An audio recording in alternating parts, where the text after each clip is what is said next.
Howdy, howdy, and welcome to My Bloody Judy with your final forgets, myself, Zachary Patton Garcia. And Ian Carlos Crawford. Hello, Ian. Hi. Oh my goodness. I just have like no room on my desk anymore. Don't worry, I have this brand new desk and it's already crowded as shit. What, Dave, is it really? How's your cord management? Cord would management Kevin is be proud of you or no? He would, because he puts so many outlets everywhere. There is literally one at the edge of my desk right here and one mounted to the dresser next to my desk right there. Perfect. Okay, so it's like been a week. He was like, no more cord confusion. Successful for like a week. We're perfect. Okay. Well, everybody, The Exorcist Believer just came out. I'd like to put a number to it, but I don't even know how many of these there are. Let me try. Hold on. 1, 2, 3. Depending on if you 4, count 5. I'm going to count both of those. I'm going to count both of them. Then 5. So this would be 6, right? Hold on. I have it pulled up here, but I wanted to kind of try to guess. Do you want to take a number? What number do you think? I mean, I think you're right. I think it's 6. Okay. 1, 2, 3, 4, 5. This would be 6. Yes. Okay. Perfect. Yeah. So this is the 6th movie in the Exorcist franchise, but this is supposed to be a new legacy sequel to the original, and the first of a trilogy, because I believe Blumhouse and Universal teamed up and dropped like $400 million for this franchise. So, by the looks of it, it's pulling in more than your average like indie movie, right? But we've got like $44 million that this movie has made against a $30 million budget. So it's not looking great. And I think I would like to say a big reason for that would be word of mouth not being fantastic. But these movies have never done that great anyway. Aside from the first one, which was an anomaly experience for people. This is just not a franchise that has always thrived, you know? I think the problem is like, it's not really like a franchise. It's like barely connected, and you don't need more. Like, there are so many exorcism movies, right? Doesn't mean they're all as good as the first Exorcist movie, but like there are so many that it's hard to make this like a sequel that's not just another possession exorcist movie, right? Like, Scream has Ghostface, Halloween is Michael Myers. Like, this is like a demon inside of someone that you don't really like see. And it's like, do we follow Pazuzu? What are we following? The thing is, right, with this movie is it does, look, and I know they were trying to, because the intention has to be to live up to the original, or at least like create something different in a way that is special on its own. But it just falls into that same sort of pit of a generic exorcism movie. It just does that. And a huge part of this movie does try to be different, does try to have something to say. But what we've learned with a lot of David Gordon Green's projects is like, he can't stick to anything specific to say. He just, like, I feel like this is how I would be making movies. I'd have so many ideas that it would get so muddled. But we both watched it. I saw people's negative reviews coming in on social media, and so I immediately texted Ian. I said, hey, because you're seeing this tonight, do not text me about it. I don't want to see anything about it. We've talked about it. I already kind of figured it was going to be bad. I was like, I know it's probably going to be really bad, as long as I get like a good Ellen Burstyn shit, and I just want Linda Blair's face, just like once. I'll be fine with it, right? What was your first impression of the movie? What'd you leave thinking? I saw it with my best friend Kevin and my friend Alex, who I always see horror movies with, and the three of us were like, that was a piece of shit. Like, the three of us like were aggressively agreeing. You know, and Kevin hadn't seen any reviews. He was like, oh, was this reviewed badly? I was like, yeah, it was. He was like, well, that makes sense. And like, when the first act, like, Kevin and I are kind of like me and you, where it's like, we talk a little, we're not like talking through the movie, but we'll like say shit to each other. Yeah. And I could tell he felt the same way, where it's like, this is tense, like, oh shit, this is building up. And I did keep thinking like, oh, maybe I'm gonna like this because I like this like build up. But yeah, once Ellen Burstyn came into the movie, like, Kevin and I kept looking at each other and rolling our eyes. Yeah. And there wasn't like a part after that where I was like, this is really good. It was just like, either I'm rolling my eyes or I'm just like calmly waiting for it to end. it felt I didn't have to pee, but it felt like I had to pee. It felt like it Oh, was like, did all right, it? come on, come on, come on, come on, come on. Because I just was waiting for it to end. Yeah. Yeah, I thought they like overdid it at the end. It felt like two separate scripts. Yeah, what about you? I didn't think it was as bad as everybody was saying. I've heard a lot of people saying that it was the worst movie ever made, yada yada yada. I'm far from that opinion. I liked it. I liked it. I don't love it. And since I've sat with it, since I've had time to sit with it, I'm appreciating new things as I think about them, right, in real time. And I'm seeing other reviews like on TikTok, and those are giving me like different opinions and different perspectives that I'm liking a little bit more, but I still think I felt very like about it. I didn't love it. Which like was still above my expectation for it anyway. So okay. I just don't think you can beat how bad the second one is. Although the second one is like not a favorite movie of mine, but I do love watching the second one just because it's bad. But it has Linda Blair doing stupid shit with like Richard Burton, this esteemed actor Richard Burton. But I don't think you can get past that one, and I don't think we've talked a little bit about this, and we disagree on this. But I don't think you can get past those, or I don't think you can be worse than those two shitty ones that they made like two versions of, which would be I guess 4 and 5. What are the names of Yeah, those actually? I or have they're it pulled both. up right It's here. isn't it the beginning? The Isn't that what it beginning is? and prequel to The Exorcist. Yeah, the like exact same movie, but also different movies doing There's different different things. actors in them, which is I so remember weird. being so confused when I would be in like the video store and see both of those like I saw that basically in right next to theaters. each other. Did you? Um, yeah, and I just like because I think so. The thing I said a million times is after getting out of the theater, me and Kevin, the week of or the week before Yeah. this came out, there was the 50th anniversary screening of the original Exorcist. Leaving the theater, I was like, oh, last time I saw this was at anniversary screening at this movie theater. So we went to the movie theater I worked at in high school. And I realized that the last time I saw it was at a 30th anniversary Oh screening, and I goodness. fucking turned to dust like the But end of the video game. it shows your age. A man of a certain age. You've seen empires rise and fall. At least it wasn't the 20th anniversary, though.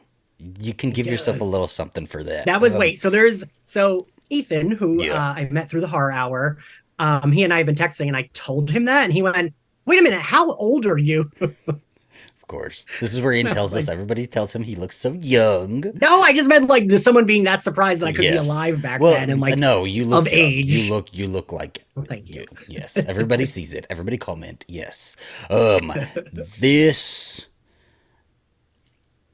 you But know so you have okay, a lot of so problems with the writing and directing, so I guess we can just go ahead and throw that in there. It's so written wait, so by what yes. what I was gonna say is Go ahead. I think that 20th that 30th anniversary screening probably was around the time Hmm. that the like origin one came out, right? Wouldn't have been around then. The prequel one? Yeah. No, no. The No, prequel one was like 2004 and 2005. So 20th anniversary of 1973, 83, 93. no.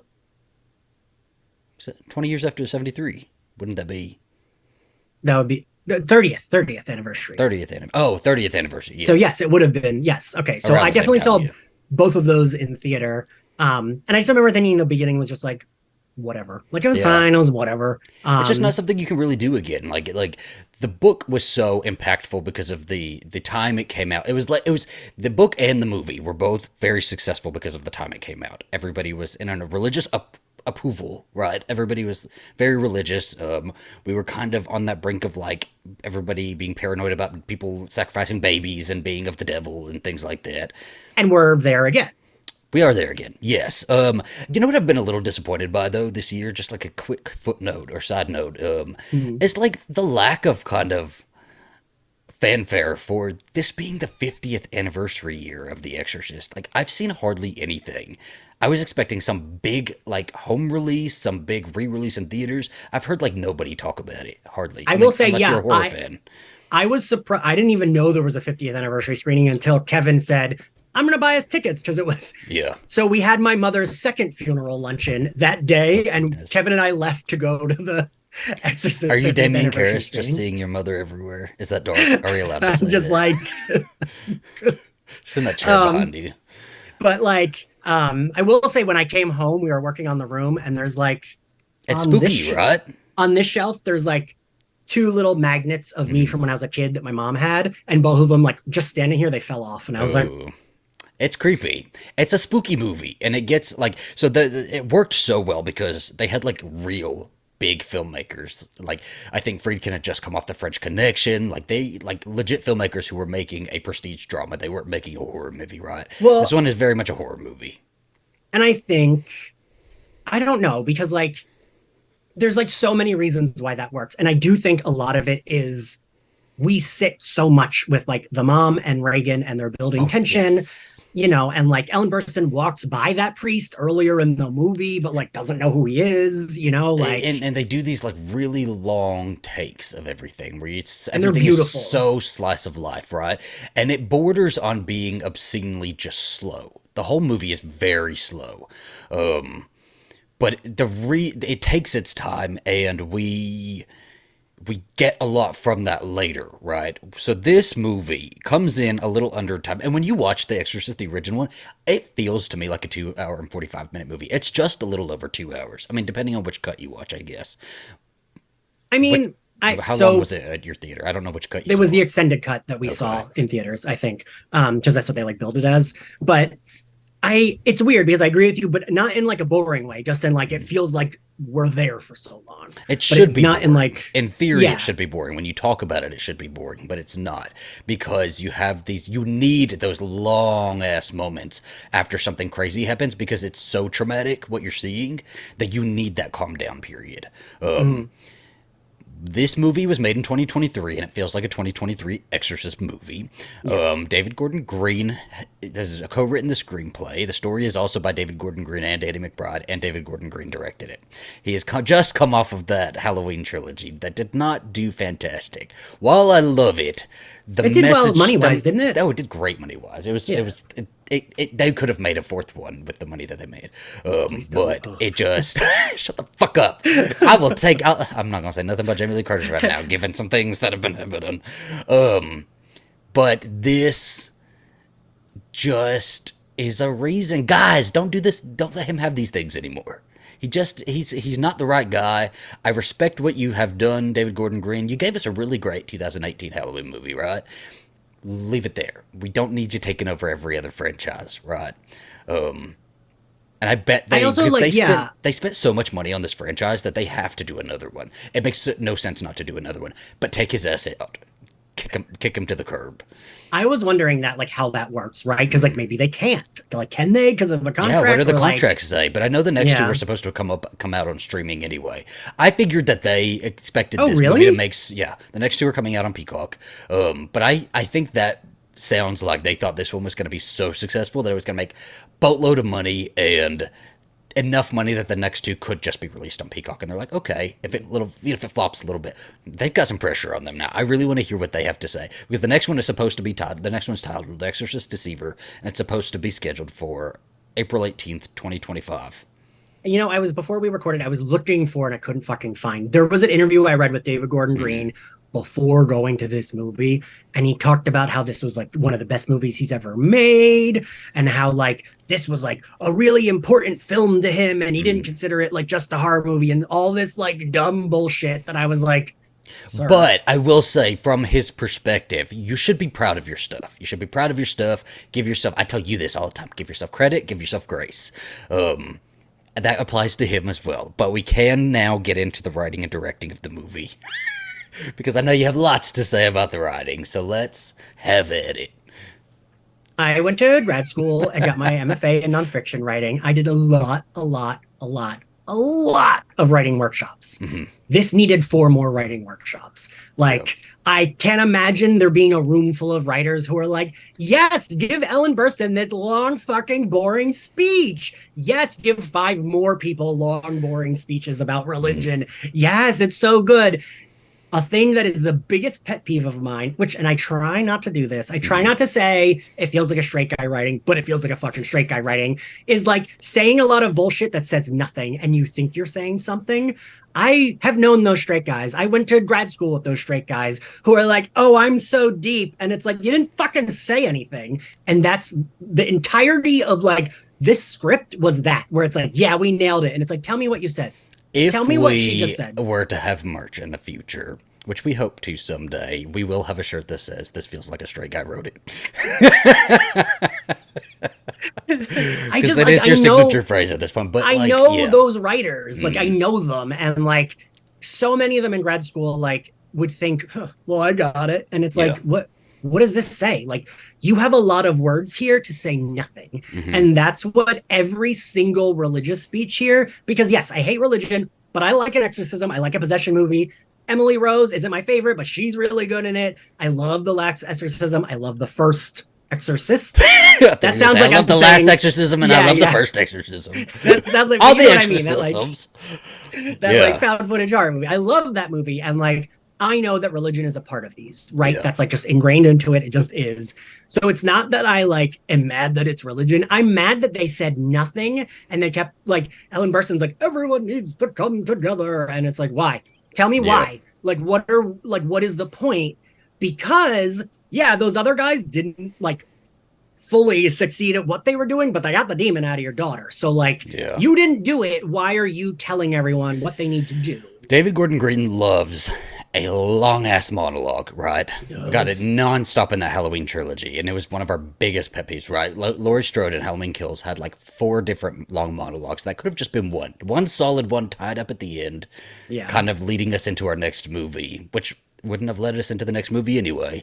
And then in Halloween Ends, we also got a bunch of Laurie Strode monologues, right? But like it was under the guise of her Carrie Bradshawing at her computer. She's like, "Evil, what is I it?" felt like they were more tolerable that way somehow. I don't know why, I but feel felt like they it were feels like his extension in his mind is trying to tie together thoughts that he's having from project to project, because this feels like thoughts about evil that would have been in the Halloween franchise that he feels like he didn't accomplish correctly, so he wanted to try again. When we got to the end and we had all of the shots of like the town, I was really scared that we were gonna be like, "Oh well, the town is hurting, the town of Haddonfield, I mean Georgia, is hurting from this thing," I and did they'll think they were rise going to up. do that. If Yes. we have Exorcist kills in the next one, it's like, calm down, because we run a lot of risk with this man now, and we're all a little nervous about him. I didn't think the writing was terrible. I thought it was bad, but I didn't think it was Halloween trilogy terrible. I thought the Halloween trilogy was better. Did you? I don't know if I I agree with that. Yeah, I think this one it's was a little better. I can't remember if we've talked about Quentin Tarantino because I'm very hit or miss with Quentin Tarantino, but Hmm. he loves a long fucking speech, right? Yeah. Like every one of his movies, it's like left and right. And like sometimes they work for me and sometimes I'm like fucking speed it up. Hmm. Um, and it feels like for me, that feels like that's what he's doing. He's like, Yeah. well, Quentin Tarantino could do this. I can do it too. And it's like, He's Well, he's definitely got jobs. Let's click on his name. I want to see what he has coming up next. Okay, we David have Gordon Green. Exorcist Believer, we have Exorcist Deceiver, which he is scheduled to be the director and writer of, an executive producer. Drop his ass, y'all. Drop his ass. This should have been an A24 like project. Like I feel like I I would have had confidence in A24. yes, I think this would work so well as an eight because like that's kind of the vibe of the first one, right? It's like Yeah. those long shots The and like people the who are like quote unquote pretentious taking really long looks at a project is what A24 movies feel like. And mm, I think even talk to, I mean, this movie still has actually, as we're recording this, did you see that this is going to be coming out in like 2 or 3 weeks on digital? That's not good. It could do better for it, I guess. Maybe it'll be a little bit better for it. But I was going to say it still has time to make more money, but I think Talk to Me has made more money than that. Talk to didn't talk to me like make like the biggest grossing It's A24 like movie, I $88 think. million dollars it's made. I can only hope that Exorcist Believer makes $88 million dollars. It doesn't look promising. But okay, I guess we can kind of get into, or we'll breeze through the acting really quick. I think while some of the characters feel a little hammy and feel a little heavy-handed, I don't think it's the actor's fault. I feel like it is material they were given. Ellen Right, because Burstyn, Dowd and yes, Ellen Burstyn are good actors. they're Like great actors. We already know Ellen Burstyn's a good actor. She did not want to fucking be there. You know, she was also rolling her eyes. They were having to tell her, "Hey, quit doing that. It's rolling." And they're like, she's like, "Oh yes." So then they and took she her had, eyes away from her because she and I kept feel rolling like her eyes. like now you're getting stabbed in the eye. You know what? I They're like, also we can't do this. I feel like she was like one take, that's it. I don't give a shit. And like so many of the things, it was like, why is she delivering it this way? And I think Yeah. it's like you said, it's like she just didn't give a shit and want to She be didn't there. give a shit to be there. She was collecting. If you don't know the story already, they like came to her because they've been coming to her all of these years for these. She doesn't ever want to do them. She's happy with the first one. She's like, okay. This was also a traumatic project for a lot of these people who made that original one, right? Like Yeah. Linda Blair was very much traumatized by that first one, and more so the reaction of people after that first one came out. So they come to her with the Exorcist believer. They're like, hey, we really want you to do this, Ellen Burstyn. Here's a bunch of money. She said it was an obscene amount of money, a lot of money, and she said no. So then they came back to her like, we'll double it, and she's like, let me think. And then she said, well, add some more money, and she like sent her own project back, and she's like, I want a fund for like young actors, you know, because she's an old lady. She's like, I really don't need this money, right? One foot out the door at this point. Like, Right. let me leave a legacy behind. Also, but And how they nice did is it. that? Like, They did I would love, because why not? Yeah. but like, how nice is it to be that position where it's like, oh, you offered me $1 million. I don't know I what her don't bank care. account looks like, but it could very much be that she's just of old age, or she must have a lot of money. It's one of the two, right? But she, yeah, they gave her exactly what she asked for, and she said she came back and she did it. And she did say one thing, credit to David Gordon Green, I feel like he is a really nice guy. And she even said, I liked him so much, I gave him 3 extra days if he needed reshoots. Oh, So, really? yes, maybe he should have used them. I don't know if he did. Again, not her fault. And that goes along with all of the other acting credits as well. Like Leslie Odom Jr. did phenomenal in this movie. I So don't, good. I will say, like, him, I have nothing but praise for because I don't think there wasn't a line that felt like fucking stupid. Like Yeah. the heavy handedness at the end, sure, but like there was never a point when I wasn't buying him. And I thought he was like really from the start of that opening, like finding his wife under the rubble, which was like fucking harrowing. To like him trying to like figure out what's wrong with his daughter and all like Yeah. I thought he was like The subtlety aces. with his acting was really, really Yeah. great. You know, I didn't really know who he was.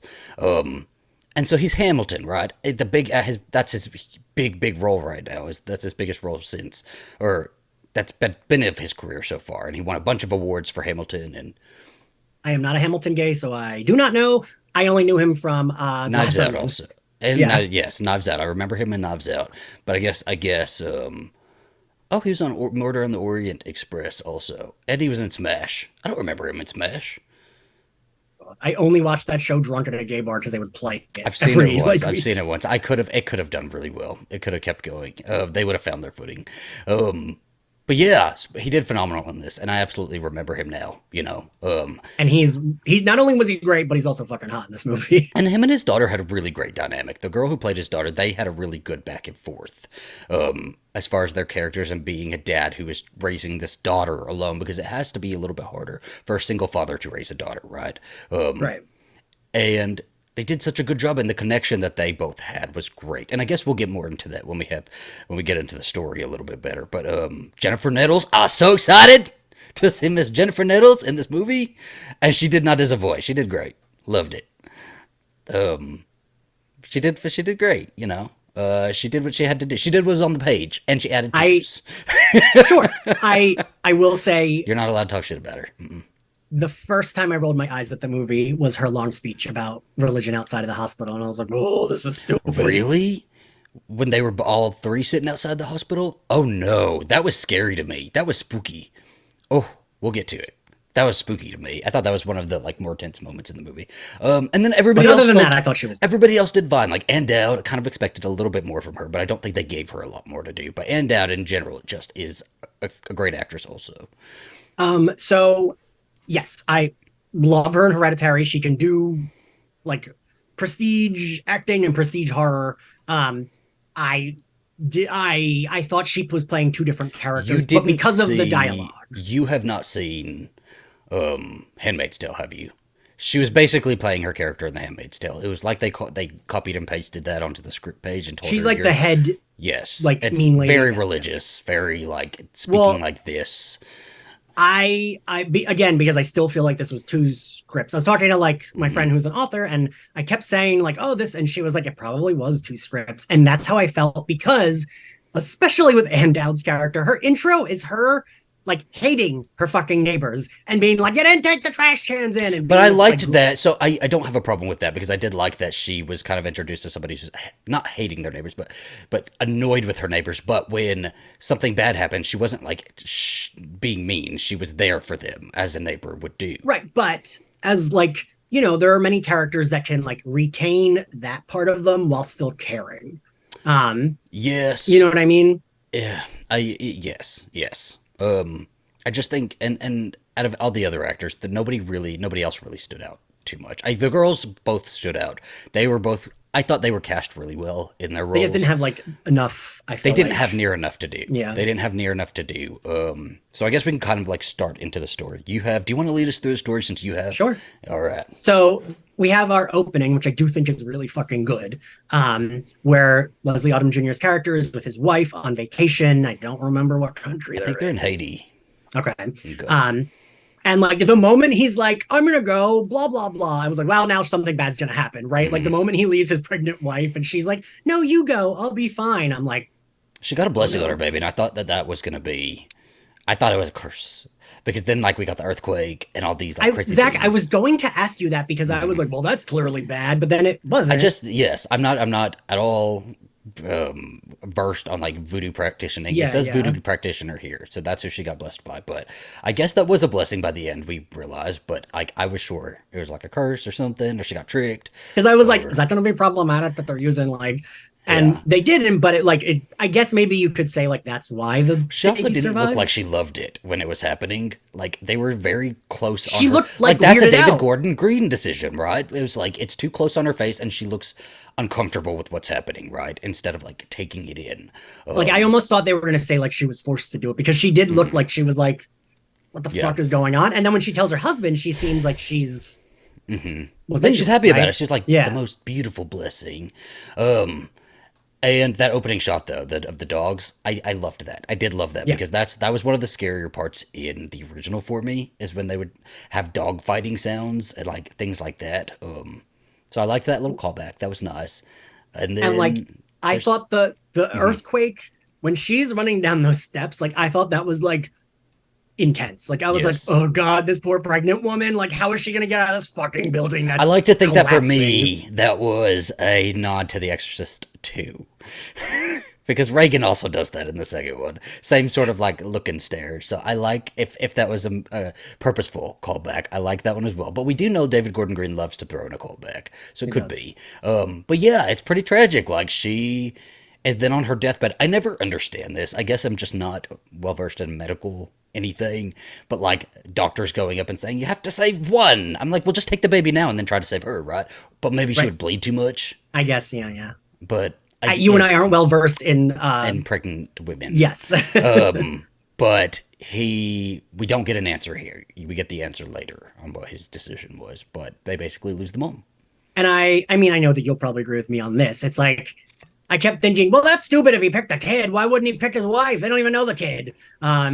Like, it's like that's his partner. Yeah, it's And I did think that maybe it was gonna be that he does pick his wife and then they don't like each other and then she does have a baby and that's the possessed child. That was like where my mind went okay. when That that was was a lot happening. within like a minute. You were thinking a Right. lot. You were thinking very far.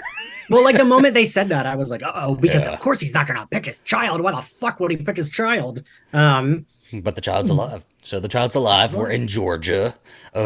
All of these shots felt good, but they felt like so like we get shots of the town, we get shots like it feels very David Gordon Green doing Billy Friedkin, The and wait, Exorcist. I do have something nice to say about Yes. that. I do think David Gordon Green. I mean, I guess maybe it's not fully him, but Yeah. the cinematography in his movies, I do think is always really good. Cinematographer. Let's see. Okay, Michael Simmons, because the cinematography was great. I do think the cinematography was really really good.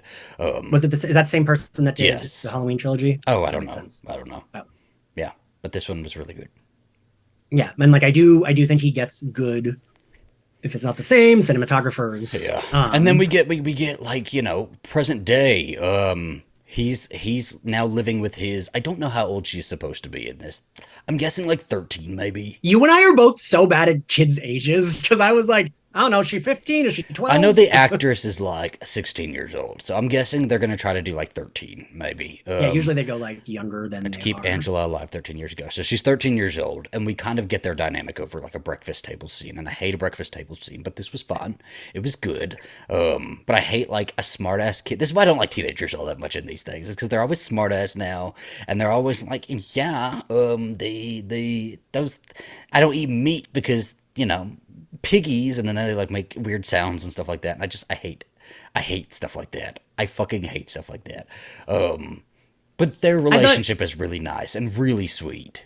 the only reason I thought it was okay because it felt like she was also still joking a little bit because they were like laughing. Yes. Like it was like she probably was like vegetarian, but also was like mostly giving him shit to like give him Yeah. shit.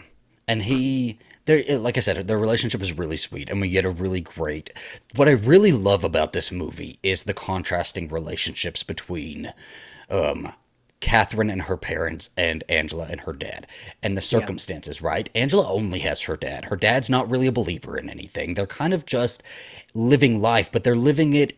They have a good relationship. They do communicate. They have a thing that they They have a don't gorgeous really talk house. about. They have a really pretty house. They have a thing that they don't really talk about, which is the mom. They don't really like broach that subject. She's not really allowed to touch her mother's things. But they have a sweet, sincere relationship with each other, and he knows his daughter. He's aware of his daughter. He Yeah. knows her. He's the first one to realize something is wrong when she doesn't come back. And Catherine, her parents, when she comes back, have her in church the next day, which was fucking crazy to me, but Right. felt like such a good choice to put in there because it Makes does a sense. really good job of painting their relationship, right? That their Yes. relationship is wholly ruled by this religion, this thing, and they would rather this would be a family that would absolutely sweep anything that Yeah. happened to Just be Catherine like, under we're the normal. rug. We're normal. Yes. Yeah. So great sort of setup there. And I think I saw a little bit of complaint that we didn't see enough of Catherine and her family, but I thought we saw just enough to paint that picture that they didn't have as close relationship. I could have used more, Yeah. but yes, I think this should have been like, this is one of those movies that I do think would have benefited from another like 15 to half hour. the thing that I actually like one of my only complaints of the beginning like hour is I feel like we could have gotten more of the girls' friendship. Yes, because That's what I I felt like we didn't needed get more the of. idea that they were that great of friends, Me but I neither. thought in the trailer that they were like best friends. And but then you have moments like when they're sitting in the classroom, like. But also, what was confusing? Okay, backing up a little bit, was Catherine knows him, Victor, but Catherine's parents don't know that Catherine is friends with Angela. Right. That was weird to me. It was weird. I And I guess guess I I don't guess know. you could say like it's also showing the relationship, I guess. Yeah, and I guess there's some parents who are more a little bit more helicoptery, a little bit more strict, right? Like my parents, I don't think needed to know all of my friends, but I definitely had friends whose parents always had to meet other parents, who always had to meet, like, you had to go and introduce yourself to their friends. They had to be in at a certain time, like, very strict, right?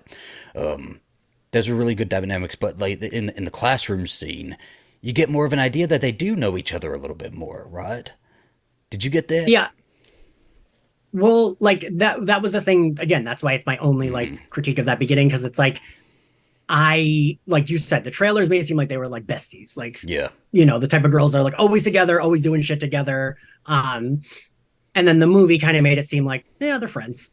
they're friends. They know each other in class, right? But like they Yeah. have other better friends. I guess the point was that it's revealed a little bit later that Angela wanted Catherine because Catherine is connected to spirituality in a way that Angela is not. And so Yeah. Angela really craved that and wanted to speak to her mother and figured, I guess, what religion is she? It says Pentecostal. So I guess Catherine's Pentecostal.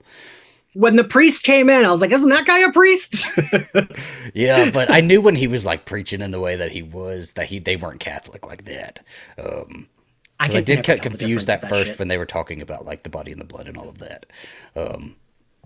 But yeah, so these girls have a plan to go into the woods after school, right?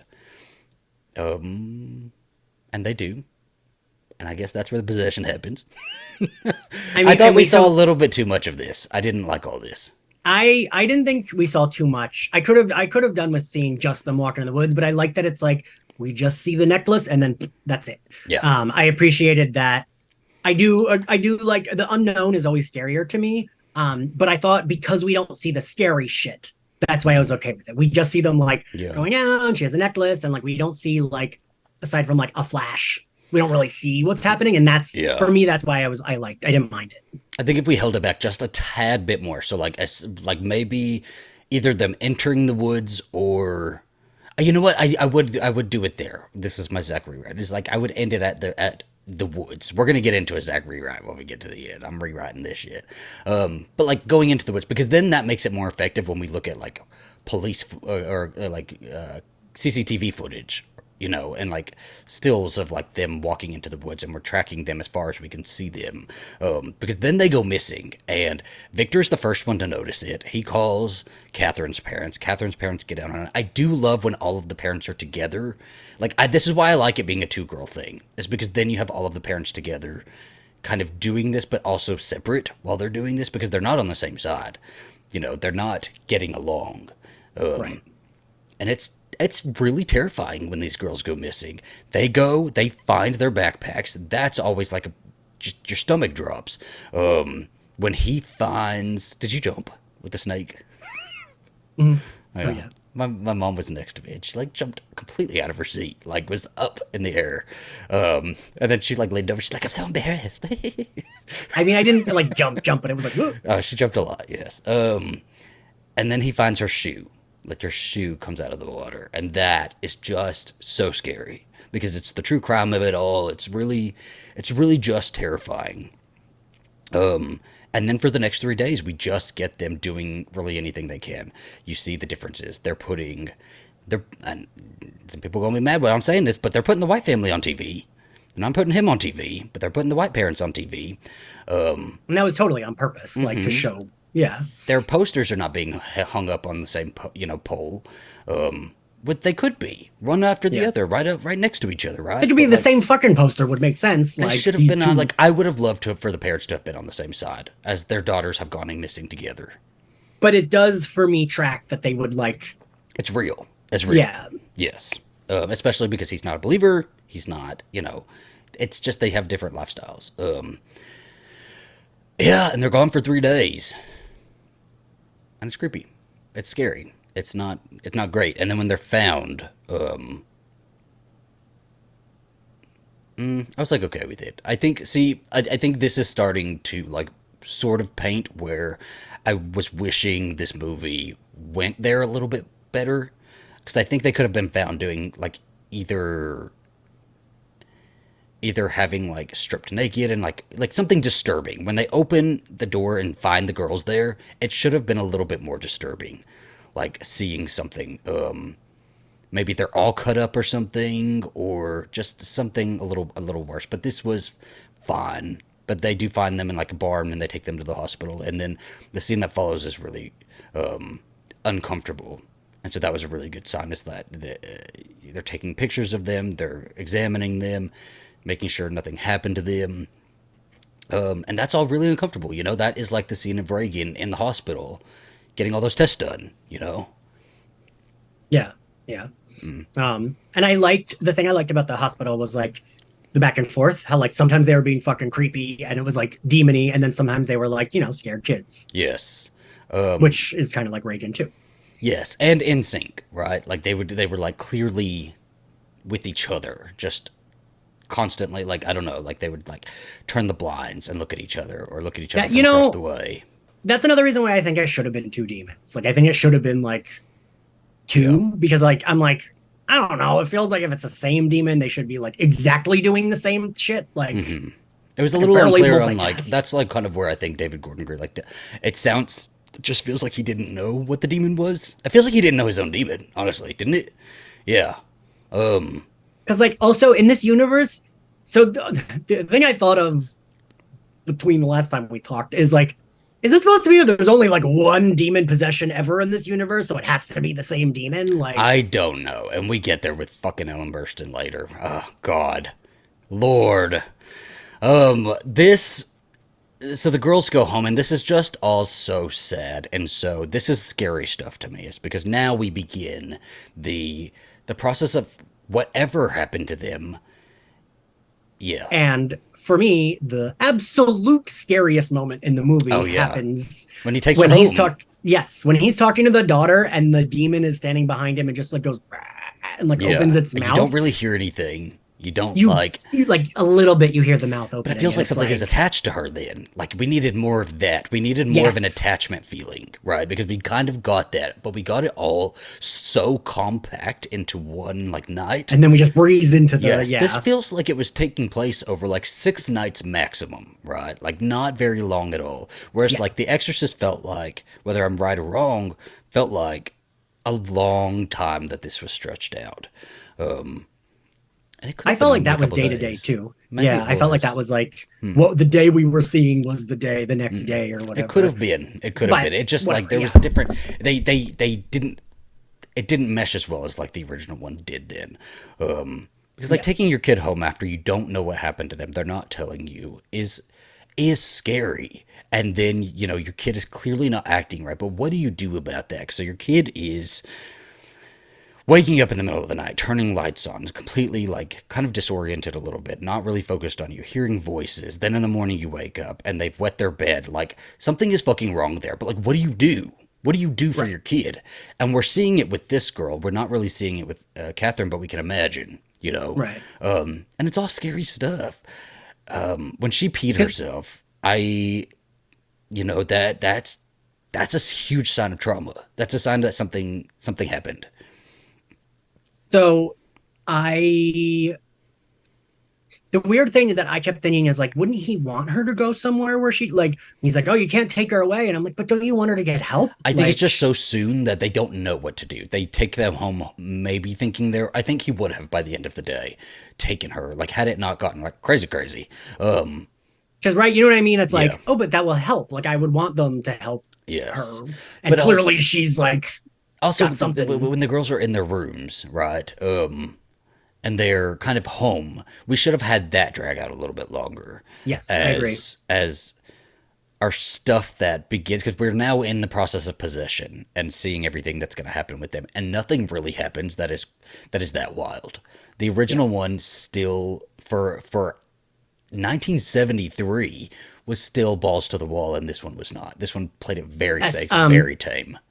I think I told you this. So like when we saw the 50th anniversary screening, this has never happened to me before. And I Yeah. know so many people say this is why they love horror. This has never happened to me before. I felt better leaving that movie because I was so tense the entire time. And like I know that that is a thing why people like horror. Because like Kirsten White has told me that's why she loves horror because it does make her feel that way. But I've never had that happen, and I like I'm always tense, right? You know this Yeah. about me. I'm always tense. I'm always stressed. And I felt like, oh, my back feels a little nicer. Like, You got your chiropractor, yeah. right? She was thrashing around on the bed, and like, yeah, my back feels a little looser. And like, I wish that we could have Yeah. gotten that, like, like, and I agree with you. I think because like that, for me, that was the absolute scariest moment. It almost spoiled the moments moving forward. So it's like Yes. nothing felt as scary as that. It to didn't me. feel as dire, even though it was. Like thinking about it in context, Right, totally yes. dire. I mean, like really bad, but like nothing too bad happened. And I understand that we want to protect children a little bit more, right? Whereas like we don't really need to put a couple of 16-year-olds, 15-year-olds in a position where they're masturbating with a crucifix. Like that just doesn't really need to happen. But there's And other shoving their things parents' face with in it. other possession stories like that have been claimed to be real over time. That could have happened. They chew stuff and break their teeth. They smear shit all over the place. Like you could absolutely portray a horrifying situation. I mean, like the fingernails, that was fucking terrible. That was terrible, right? But like we didn't even really see that. What was happening with that? How do you like we are in the original one seeing Chris McNeil like violently trying to hold her daughter from doing crazy shit, right? Like why weren't we seeing people trying to keep their daughter from like the fingernails? Like when Catherine is in church, clearly she shouldn't have been there. Clearly something was terribly wrong with her. Her feet were so burned up they put fucking shoes on her. It's terrible. Oh, which we forgot to mention. That is Jennifer Nettles' character does say like, and I thought that was, I like that where like Jesus went to like some Bible verse thing where like Jesus goes to hell and his It hasn't feet are happened burnt, and yet. that's- Not yet. Oh, it hasn't? No, Okay. not yet. We're getting there. It's because that's when they go back to the hospital. Because Oh, like concurrently that same morning, Catherine is in church, and this could have really gone crazy, you know. But I thought it instead, she's was. I thought just it was the gonna. trailer made it crazier than it was. She hardly said like the body in the blood, body in the blood, you know. But like didn't really do anything. Then she kind of like screamed it a little bit, and they held her. But And she like like peed, but there were some uncomfortable moments. There was one moment where she's kind of like I wasn't sure what she was doing, but it looked a little bit inappropriate in front of like the brother and sister. But like she was kind of like moving about oh and yeah, yeah, yeah. but she Because could have they were done both like she could have attacked somebody. She could have like truly tried to like trash the altar or my something, friends. My friends that I saw it with both were like, she should have attacked her brother and sister. That would have made it like so intense I because think they're like so, something like that. younger and like little kids and like it doesn't have like you said, it doesn't have to be anything like gross sexual, but it just like Yes, her trying to like be like we could have cut taken them or like all of the sexual out, right, yeah, yeah, and had yeah. no sexual, and still done some really, really uncomfortable things. Because the point of this demon is always to make everybody hurt, not just these girls. They're not just torturing these girls; they're torturing everybody, ruining everybody's lives. Right? Like this is something that is this huge display in front of all of these parishioners and like all of these people that these people go to church with every single Sunday, and you drop the ball a little bit. It just didn't land. But both girls get taken back to the hospital, and then we have our scene outside where the parents are talking. You have This this was the one. scene I hated. Okay. Yes. Oh yeah. This was this was the scene I was talking about where I rolled my eyes, but I did like because again, even though I hate religion, like I like that shit. I like Yeah. when it's like, well, in the Bible it says this, so that makes this creepy, and that does for me. That does Yeah. like it makes it creepy. And I did like that, and their feet were fucking gross. Yeah. They were burned, and we kind of like we saw that. But when I first watched it, I was like, I guess that's from them walking 30 miles. But That's what I thought. then when they Yes. explain it, they say that their feet are burned, and they think they went to hell. That made so much sense to me, and it felt like the moment in As Above, So Below when they get to like the gate of hell, and they're like, Yeah. then they're made to crawl on their bellies or whatever. Like that's always like a really quiet moment where everybody goes quiet. Everybody's like, and now we're picturing these two little girls walking through hell. I liked that a lot. I liked that Jennifer Nettles is sitting there, and she doesn't get a character name. She's Jennifer Nettles. I like that she's sitting there, and the dad's almost trying to keep her quiet because, like, don't look like crazy religious nut. And she's like, "No, I do believe something. Actually, Jesus went down to hell to declare his authority over the devil, and our girls are gone 3 days, and they come back, and their feet are burned." And I'm like, oh fuck, yes, that happened. It crazy, and in my mind, that's exactly what happened. It I happened. think I think so. Like it's an Exorcist movie, whatever. Yes. The thing that like which again there was nothing being said in this movie, so like eventually it was like, well, I don't care now, but it did bother me because it's like, ooh, the like conservative religious family is like the correct family, and I was like, Well, I yeah. don't love that. Again, you don't have to love it. It's a religious movie. That should be the point of this. That's a huge problem I have with this movie is that they could not just. The Exorcist franchise was built to be a franchise that was about religion and belief But and I it don't being think so. correct. The guy who wrote the damn book, who was very involved in making this movie, absolutely was huge on Oh, religion and saying that yes, people the guy that wrote the book. he Yes, wanted to get people to church. That was his point of making the movie, doing the book, all of that. And so that this whole story is absolutely grounded in that. but Whether we like like it or not, there's other franchises that you could do away with religion. This is not one of them. I don't agree. No, I don't agree. Well, I don't agree with that. Keep it Catholic, okay? God said keep Jesus between you. Keep Jesus between Leave you. space for the Lord. I didn't, and I don't even think keep it Catholic, but I keep it one religion. We'll get there. We'll get there. Yeah, these girls are now possessed. They take Catherine home because I guess they would. And this is when he's got to go find what? Well, because first, I had no idea. Were we supposed to know what the girl was saying to her? 'Cause I was like, I don't know what the fuck she's talking Oh, about. to end out. Yeah. Or is it we don't know until Andout We says don't it really to know us? it till later, but she's just Okay. saying things. I did hear her. I heard her say Sister Yeah. Mary, but I didn't know her name anyway, so I was like, I guess her name is Sister Mary.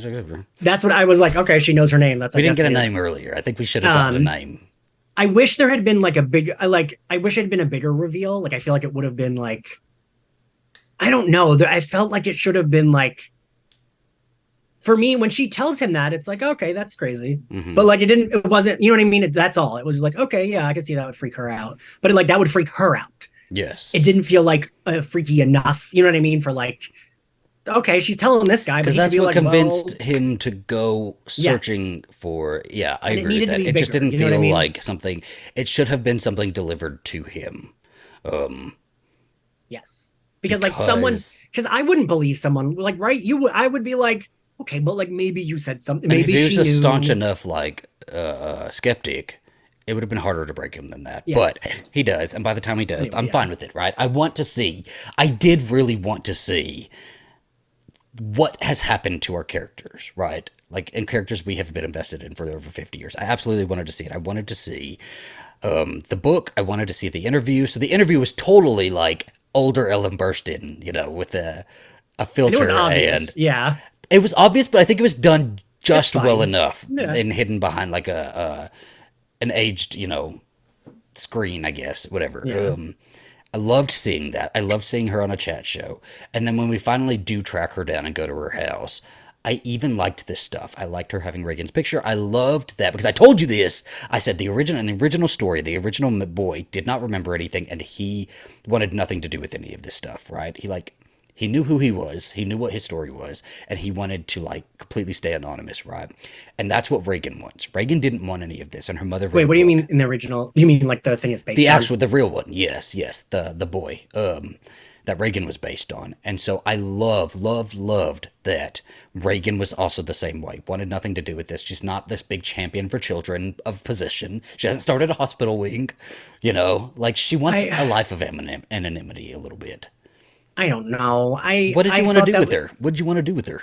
it doesn't. I the like it feels conveniently plotted. It Mm-hmm. feels so like, well, we couldn't get her to do more than that cameo at the Mm-hmm. end. That like that reeks of the actor will do it. And like I Yeah, just don't like when I can feel the actor not wanting to do it. Like write something else so it doesn't feel like it's yeah, just like if she was like, I know where she is, but we do not talk. She does not want me to talk to her. I would have liked that better. I yeah. would have liked it better if it was just like, yeah, I know where she is. I send her a Christmas card. She does not fucking talk to me. I Mm-hmm. think that would have been better because then it's not like a mystery that we Yeah. know is going to be solved. You know what I mean? I don't think we needed her to. I can agree with that. I don't think we needed her to be in hiding, like some big witness protection thing. But I love that, like at the base of it is what I'm talking about. Is that Reagan wants nothing to do with this.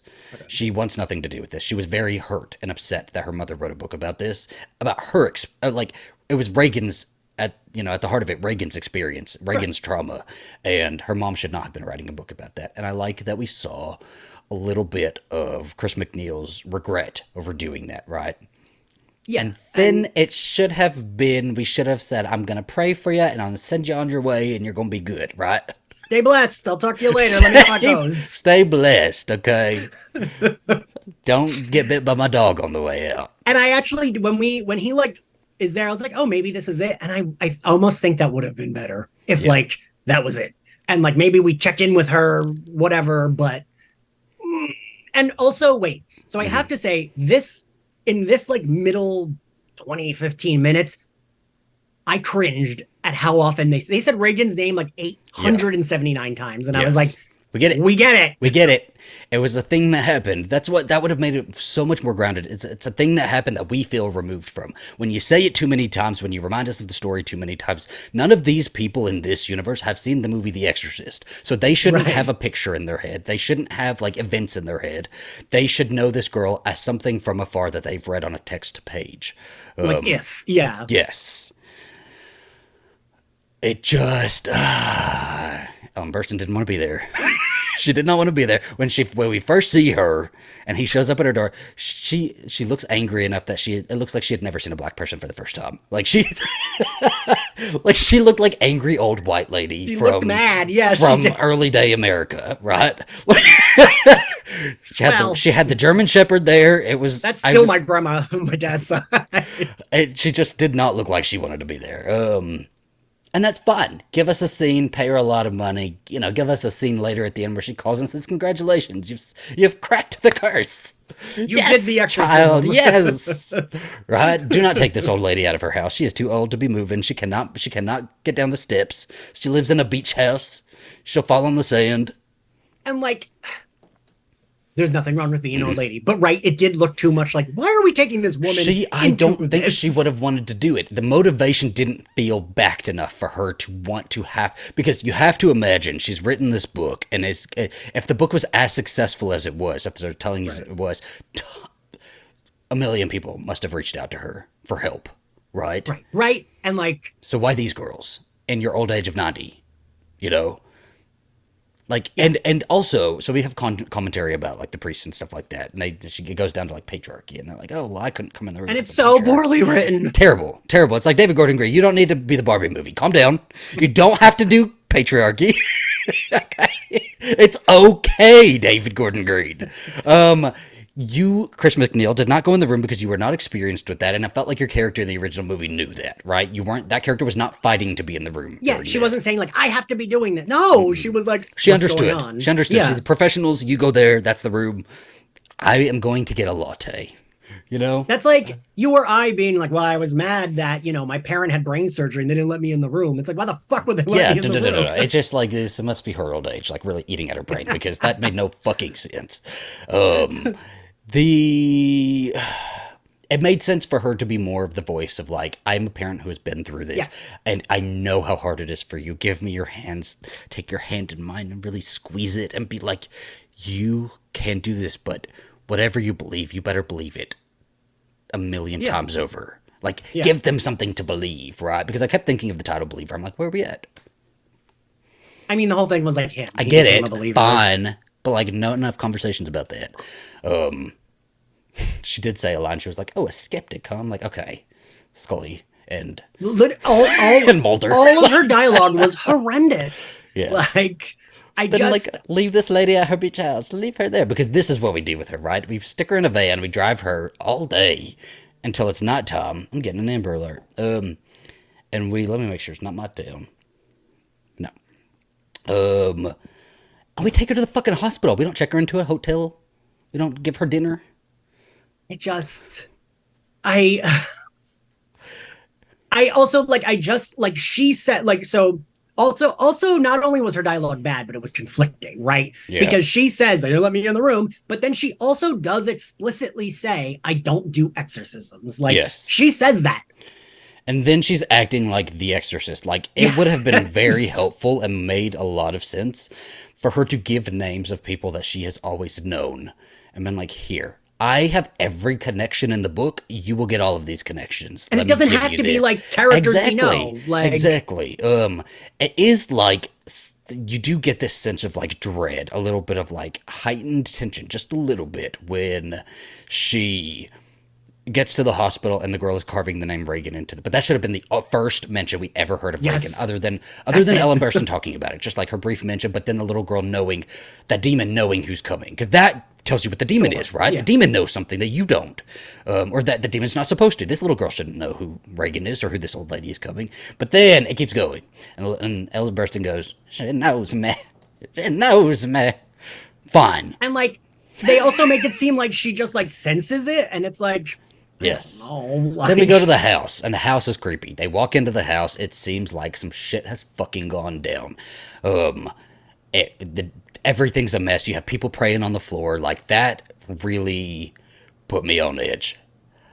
And then I Yes, see I this thought old that- lady. Yes. But right, yes, And it's I see like her walking around the house by herself. And By I'm like, herself! I'm like, you better fucking go downstairs. it's like, why are you letting Nana go by herself to My face mom the leaned over to fucking me, and my monster? mom's like, she can't die, right? Like, she's going up those stairs. I was like, oh, she's going. So, and I'm pretty sure it was in the first trailer, Zach. We do see a flash of her with a bandage, and I was like, shit, she's getting her eyes poked out. I never saw kept it, yeah. waiting for that image to happen. And she's by her, like your mom. I was like, wait, why is this lady like? I was just like this. And like, again, nothing wrong with it, but like she is like this, like a little hunched over old lady. Like, She is Chris McNeil. She is Chris McNeil. She is Ellen Burstyn. We're not even getting Chris McNeil in this role. Let's be completely real. We are getting Ellen Burstyn and the exorcist believe Annoyed. her. And it's Ellen Burstyn going up the stairs. Ellen Burstyn would have said no. Ellen Burstyn would have said, you bring the child down here. Okay? I'm good. Grab her by her hair, bring her down here. She goes upstairs, and it is creepy. Like, I'm giving it all of the credit that I can. The set is creepy. It's lit creepy. It is like you have an open window. It looks like shit has just gone down. She's like, she got a huge bald spot. She's like cut up. And she's like kind of just sitting there and just looking at her, and she looks like a demon, right? Yeah. And it's like, all the dialogue starts. First off, demon voice. Not impressed by the demon voice. All you had to do is go to Alabama, little old Alabama, find a 90-year-old woman who'd been smoking her whole life, right? That's the demon voice. That was the original demon voice. This is the one you could have found this time, too. I told this story, right? I probably have. But that when I wanted to do my Exorcist remake, I contacted my granny, who was a huge smoker, and asked her to be my demon voice. And then she died a couple days later. But, you know. Jesus Christ. Yeah. Wasn't impressed with the demon. Yeah, go ahead. There's a joke in 30 Rock where Liz Lemon, Tina Fey, meets Oprah on a plane, and is Oprah. And she's like confessing things to her. And she's like, one time at summer camp, I kissed a girl, and then a day later she drowned. That's what. See, we don't tell things like that because, you know, in 20 years, whatever generation that is will be taking me down for this knowledge, right? Zach killed his grandmother. Zach liked the movie The Exorcist. Wow. I will be interviewed in that true crime documentary for Netflix. From your hotel bed. From your hotel bed with bandages on your eyes going like this. Giving your life to Jesus. Okay, so voice didn't work all that much, and then the dialogue didn't work. It felt like they were trying to keep it tame, but be tough, demon. But don't say anything crazy, right? They said the word cunting. Oh, we were supposed to think that was crazy. It felt like Lifetime's version of like Exorcist horror. I don't even remember us hearing the word mother. Like, I heard something like that, but there was a lot of stuff in the trailer that wasn't there, man. Yeah. I mean, I just was like, as soon, and then they showed the cross, and I was like, that cross is going in her fucking eyes. And then it fucking, and even the way it was shot was like, I didn't like that. Like, didn't it feel like parody horror movie? Yes! Like scary movie? There was a moment though, like I'm, again, trying to give it all I can. There's a moment, so the movie goes downhill when Chris McNeil decides she's an exorcist, and it's like, yeah, by the name of Reagan! Nana, you just said you couldn't do this, and now you're doing it? No, she says she puts on her thing, and she's like, I brought my white scarf for this, you know? But there is a shot where the little girl's like in the corner, and that could have been so fucking weird and creepy had the little girl like done something scary, right? This is the moment to pull out your tricks, to start like scratching the wall, scratch your fingernails out, or like do something really possessed. But we didn't. The little girl goes over there to the bed, walks over to the bed, and stabs Ellen Burstyn in the eyes. It's like two completely set up shots that are completely still. Didn't feel steady cam at all or anything. They just like are still, and you just see Ellen Burstyn going, and then Leslie Odom Jr. comes up. Where the hell was your ass, by the way? And like is dragging Ellen Burstyn out of the room, and I'm just like, oh, I can't watch this. I can't watch it. Like it feels like stab my eyes out. Taking my like this box is something of Milk Duds and just. It feels like this is something that like someone would joke that they would do bringing her back. Like, oh, well, they're going to bring Ellen Burstyn back to stab her eyes out. I can see it animated in as Family Guy skit, you know, like this is fucking crazy. And to do this to Ellen Burstyn, why did you feel important enough, David Gordon Green, to do this to such an important legacy character that people talk about constantly? So hard to get her back. Yes, so hard to get her back that this is what you want to do with her. This is what you want to do with her. And this better not be trying to like make her some like patron saint or like a matron saint that has like no eyes, because isn't there one of those? Yeah, I think that's what I really do think that's. It's like, don't fucking do that to us. I was thinking they were going for like, you know, the soothsayer from like Julius Caesar who like has no eyes but can tell what's going to happen, and I'm like, don't do it. Don't do it. I don't need to see her in a Marvel movie. We don't need to turn this into that, okay? This was her outing. This was her outing for this movie. You wasted it. I'm sorry. But do not bring her back for... Please don't.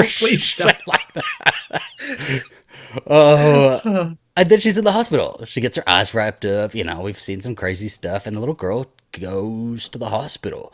Like, some of this stuff didn't make sense to me because we have CPS now, right? We're not in 1973. We can't just like do anything with our children that we want to. They would have taken this little girl to an insane asylum. They would have. And like, I feel like even if you're like, she might be, it'll be like, well, she'll get help and we can. I guess I don't maybe know, I it's feel supposed like- to be a religious hospital, so maybe they're like, sure, possession, go ahead, you're free to go. But Oh, they're yeah, like that makes sense. Take her. strapping this little girl to a wheelchair to like carry her out, and she's like, like bringing her out. All of the montages, I think Billy Friedkin would have fucking shot himself at seeing how many montages were in this movie. Yes. Because he's like, the point of the movie is to show the scenes that you're montaging. And that gives you a longer movie, right? We got montages finding Chris McNeil, and then we got montages of getting this house ready and going and finding, like, when they walk into that fucking church, like the damn Avengers, and they're like, wait, and Jennifer Nettles is in the middle. I love you, Jennifer Nettles, and I'm sorry that they did that to you, but you look so stupid standing there. Like, Zach, weird. it's funny because I put like, then the Avengers Endgame it. Like, They're ready. They're ready for this demon thing. Yeah, just give us the scenes of them trying to find somebody to do it.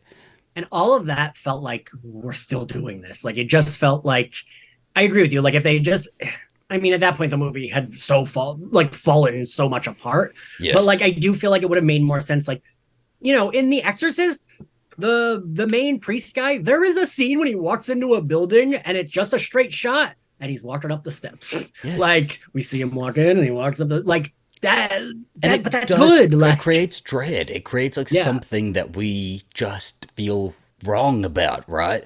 Why are you giving me dramatic music and a montage? Why are you giving that to So us? It should have corny. been like, I don't give a damn about my bad reputation. It's like the little girls in the hospital room, like, oh, you know, doing their Exorcist stuff. isn't that the beginning of like Scary Movie Would 2 have been or 3? fantastic. I would have loved it, honestly, right? Like, give me something like that. But it's and like, you know, the original music in the original Exorcist was so unsettling because it's It like, built what the dread, fuck yeah. music is this paired with these horrible things we're seeing? They find their group of Avengers that are going to do this thing. The priest can't do it. He's like, I can't do it. The Catholic Church of all people is the one to say these girls need mental help. Like, take them to a hospital.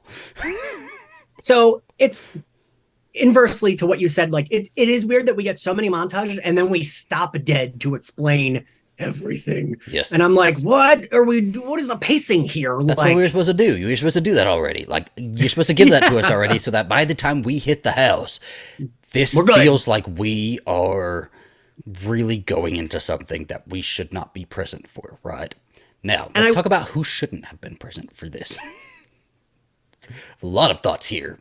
It looked like nobody knew what the fuck they were doing. I have a list here. We have the family's Baptist pastor, a Pentecostal preacher, a root work healer, the priest, like all of these people, right? They're like, we need every religion. We need everybody to do this so we can do it.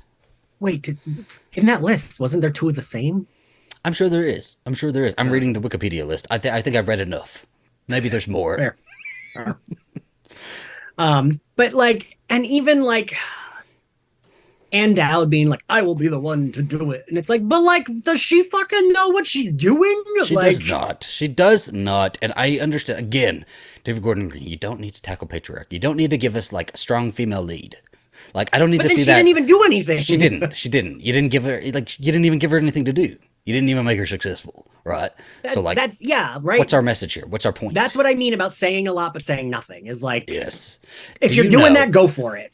They strap that, like, and all of the setup is so good. Again, make it longer, give us more setup, give us like little side conversations between characters who have, like, you know, the dads have strapped the chairs to the floor, and then maybe the dads are sitting in the kitchen and talking to each other, and that's the first time they talk to each other on like a person to person level, whose daughters are both going through that. You could have given us some good fucking scenes. That would be something that would make sense for us to see, right? To like, okay, yes, they're talking. Yes. Give us And something and like, feel like we're going into this as a team, right? why wouldn't all those like the root healer, the priest, the priest, the priest, and the priest? Why wouldn't they all be It's like, just like 4 piece and a healer, yes. parents gotta leave the room? Yes. Like, Because when they start this thing, it just. Everybody looks like nobody knows what the fuck they're doing. They all look so unprofessional. They look like, again, bringing it back to that original one. Because you want to make a legacy sequel, David Gordon Green, then we compare it to the original one. Sorry, bet. That's just what happens. And I'm the first to and say, hey, just like compare it on its own. But Chris McNeil knew she wasn't supposed to be in that room because she didn't know what the fuck she was doing. well, and like right when they call Max von Sydow in the original Exorcist because he is an expert. He like that's the guy that We he's got our like, opening. So we knew that he knew what he was doing. He's studied this. He has seen this. You know?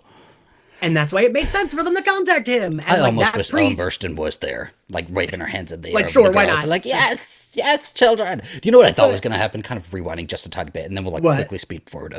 I thought that the upstairs scene with Ellen Burstyn was going to be her being flung out the window like Father Karras was in the original one. That's fair. I can see that. I mean, that almost would have been better. I don't fucking know. Like, Well, sure. at least put her out of her misery. Yeah. I like because in that original movie, the young priest that she goes to for help is like, I am not equipped. Let me call someone who is. And we don't do that in this movie, and I don't understand And why. again, this movie, please let's remind ourselves, this movie is called The Exorcist. The Exorcist does not mean the girls who are possessed. The Exorcist means the exorcist, the man who is coming to take care of the situation, right? And I think we forget that for some fucking reason when we do these movies, that like we needed more, like those movies had both of them having, both priests had character development. The stuff with Karras' mother was so scary and so like, just like on edge. It put you on edge, right? But like it gave us so much of his backstory and his like lack of faith, and it just And then fits we so could, well. and then we were able to like go back to that when the demon starts taunting him and is like, your mom sucks cocks in hell, and like turns into his mother at one point. Yeah. Like, that's fucking creepy. And that works to like unease us, but also understand why it would unease the character. And it's right? disarming them, right? Like they're like a huge thing in the original one is them taking so much time to explain to us, the audience, while talking to each other about what is going to happen when this thing starts. Yeah. This demon is going to speak to you. This demon is going to try to convince you of certain things, right? We don't get any warnings about that in here. We have Endowed giving a speech like, we can do, if I can do it, we can do it. Let's stop talking. Let's get to it. Let's do an exorcism. But like, who's the exorcist? Who's the exorcist? It was Nobody. the American Teenager opening. They like don't actually do an exorcism, Zach. That's another thing that drives me nuts. Nothing. So the root healer does the weird thing. Oh, she does the most too. She is the most successful out of this group.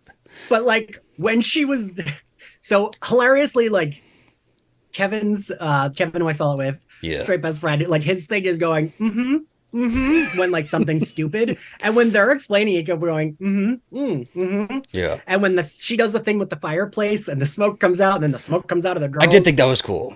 Did you not like that? No, because they didn't do anything. And it was like, okay, but tell me, like, now tell me what that was, because I don't know what exactly that was. You said it's something in them is like expelling or something like that. Gases but then or something. The one guy is like, is that it? And she was like, that was a start. And it's like, what? But then give us steps. Give us steps so that we all know what's happening, but we all know what to do, right? Because like when it gets to them and she finally like takes charge and she's like, I'm gonna do it. We don't know who this woman is. We've seen her at like in this man's house before, and we've seen her at like a tombstone. But I have no background for this woman. I don't really understand this woman. But like she's at least there to do something. After everybody gets done with their gibberish, all doing their prayers together. Which is what I told you. I hated that they mixed all the religions. Just pick one and just do it. If they wanted to do the root work healer, do that. But she comes out finally with her like stuff from the bathtub and the bowl and explain it to us. What are we about to see? Why is this scary? What are we about to see, and what is like in there?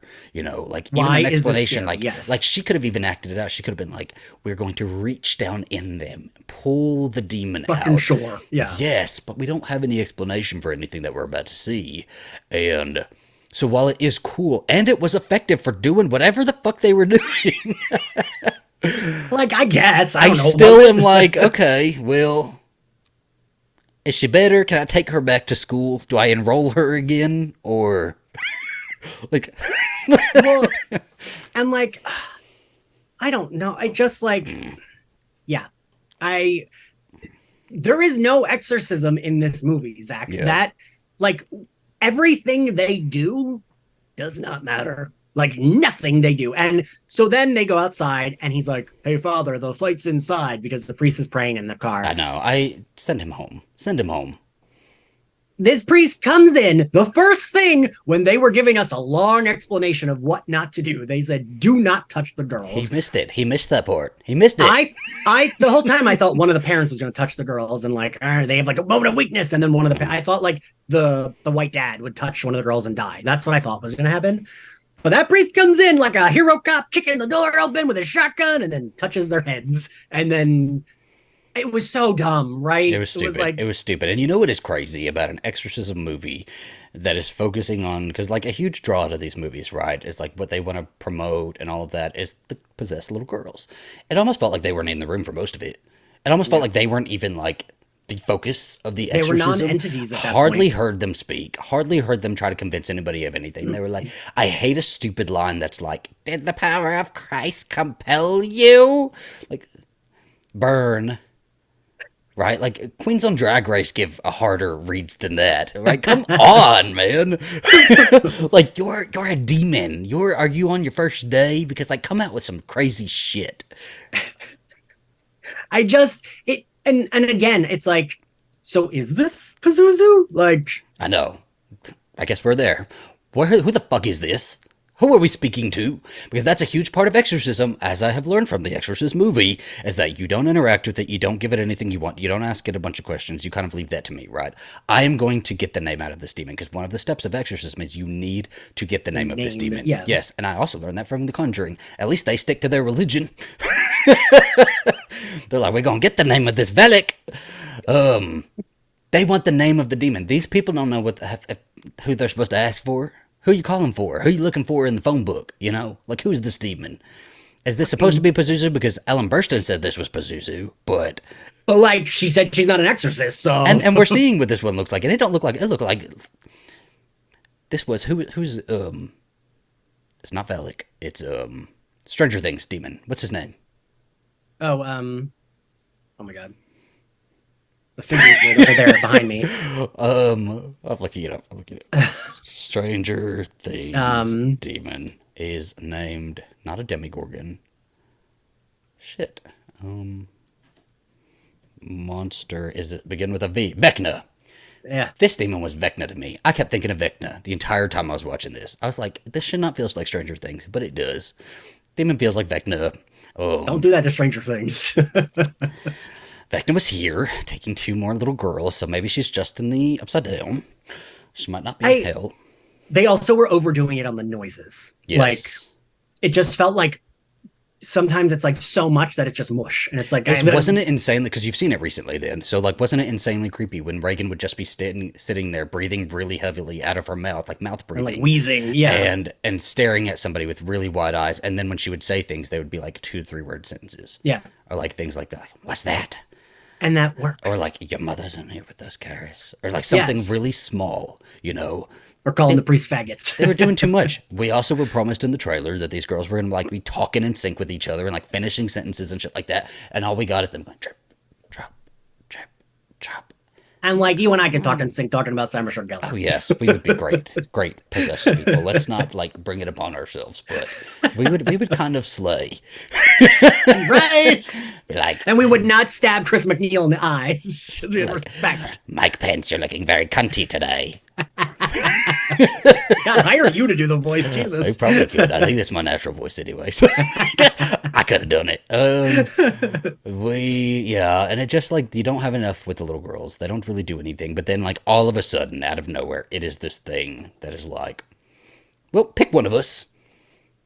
Out of nowhere. Pick one Out of of us. nowhere. Sure. But then again, this is why you need to go over the rule book before you do this, because this is the demon offering you a stupid thing that you're not supposed to respond to. You don't Right? respond to it. This would Yes. have been one of the demon's tricks, and it would have moved on to a second one. And that's another thing that, because so the demon says like pick one and the other will die, and I really was like, well, this has to be a trick, they're both gonna die, or like there's no way the demon is like, I'm gonna stick to my deal, I'll just make it like a monkey's paw. But like, I don't like, why wouldn't the demon kill? Like, it Yeah. doesn't make sense that the demon would do that. You know what I mean? Be like, well, you picked her, so we're gonna go with her. But yes, I will leave. Like, it feels like the demon It would be made no like, she's sense. It dead, made and I'm no sense. staying We weren't here. even really doing any rules or anything. Like the demon wasn't like. The demon was like, "Oh shit, they really did it." Like, let Well, me. and then you would do that. Do we not have a priest here? There's not really like. What did you think about the the twist on the neck twisting scene, right? Where they don't twist their necks, but they twist towards each other and goes around in a circle, and then it twists the priest's neck. I I I feel like thought it should have that been a punch because the work was good, the effects work was good.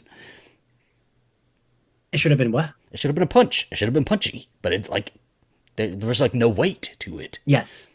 I felt the neck his neck looked kind of like a little too I like thought it looked CGI. fine. I was like, okay, yeah. I thought I wasn't too bothered by it, but like But that should have had a huge effect. and I think because also it's like he just got there, and it's supposed to be like he's gonna help, and then he dies, and it's like, Doesn't help with anything. Nothing helped. Nothing helped. You know what helped? The power of love. Okay, so we are supposed to pick one of these girls, right? But like everybody is like, I do love this moment too. I love when they say that, and it kind of gets a little tense where the parents are like, because they're deciding. Jennifer they're Nettles and making Leslie the Odom Jr. when are they like give looking each at other a other. look. Fuck, I'm like, team up, yes, to hold hands, Yeah. be together when the movie's over, right? Leave your husband. Like, I loved it. I loved it. I'm like, we can sing country music together and have fun in Georgia. But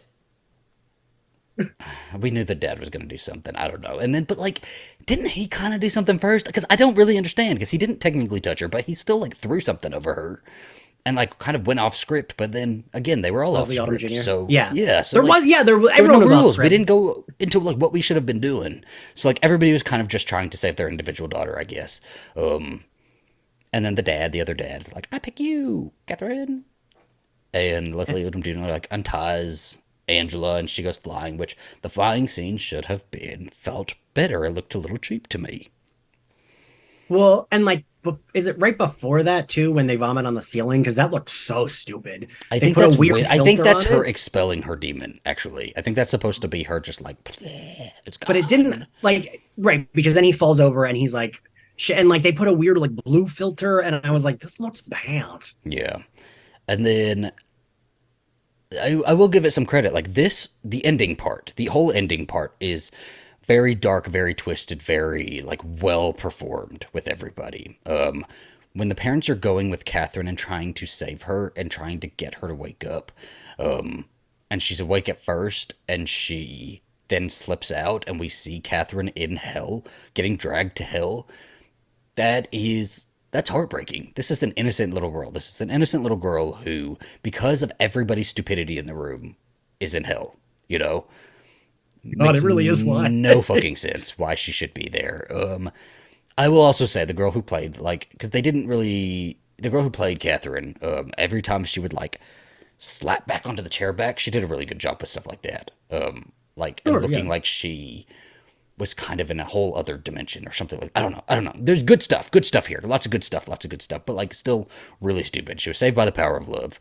So I fucking hate the power of love. But the original one, she was saved by the power of care, I guess. Caring or love, however you want it I to mean, be. well, so this is where I felt, and this is where I sound like you, Mm. because you usually like this. I felt both should have died. I felt like both of them should have died. Or Kevin had this idea: the girl that like lived is the only person that lived, and the police get there, and like everyone in that room is fucking dead. But see, And this I is the think, confusing part. Yeah, continue. and I just think that would have been like a more of a punch. Hmm. And then David Gordon Green did the thing he always does, where he likes to make it unearned emotions. So like we get like a montage of them talking to the cops. And what did they say to the police? Oh, those people died because there was Did a you see the possession. girl? Did you see the girl, the root healer, talking to the cop? Because I looked for her, and I saw her in one shot talking to the cops, and she's describing. She's like, demons in there, and she was like, it was like crazy. But like, She was right? like, she was very much talking with her hands while she was doing this. But like, okay, so bringing me back, where was I? Where was I? Was it because I was going to say something extremely profound that everybody needs to hear. The yes, okay. My problem here is it's hard for me to do my Zach rewrite that I love to do. Just love to do a Zach rewrite because I don't know what the message was supposed to be. At least with like Halloween Kills, I knew what the message was supposed to be. A town affected by this horrible thing that happened, right? I can do my rewrite from there. Yes. I don't know what they were trying to say here.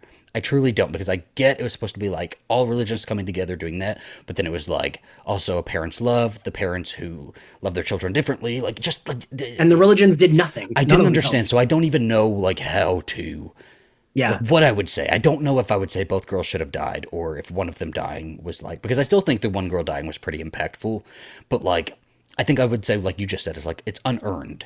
Even though I'm still like very much affected by the emotion part, Right, I can be affected by an emotional cue. It still was unearned. And so I just don't know what I would have done. And then all of the end of it, everything after was so fucking stupid. A whole montage of what is this town, what is Haddonfield going to do after this possession? After Michael Myers and after a possession of girls, where is Haddonfield to go next? Because, like, like what? And then Ann Dowd's there and she's like, Detective, what do you think? What do you think? So, do you think they'll make it through this? what both my friends were like yelling about when we were leaving is like all of them would have gone to jail. Like there's no way that they wouldn't have gone to Annalise jail. Michel would like to remind everybody of the Exorcism of Emily Rose was based on Annalise Michel. She was a girl who was possessed in Germany in the 70s, right? And she had a bunch of exorcisms done. You can find all of those on YouTube. You can hear them. They're terrifying. It's terrifying to listen to. Her parents and the people who performed the exorcisms were arrested and charged and put on trial.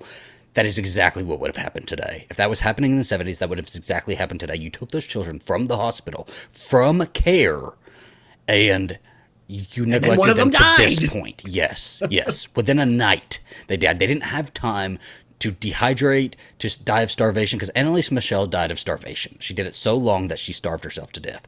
These girls, like, what did you do to those children that they died without being dehydrated, without being starved, without, like, what the fuck happened here? But we see them all free. Everybody's free. Jennifer Nettles is walking, and everybody's smiling. We're dropping Angela off at school all happy, and she's like, yeah, Catherine's gone, but I think I can make it through this. And then we see Drew like Barrymore voice. Please listen to that one.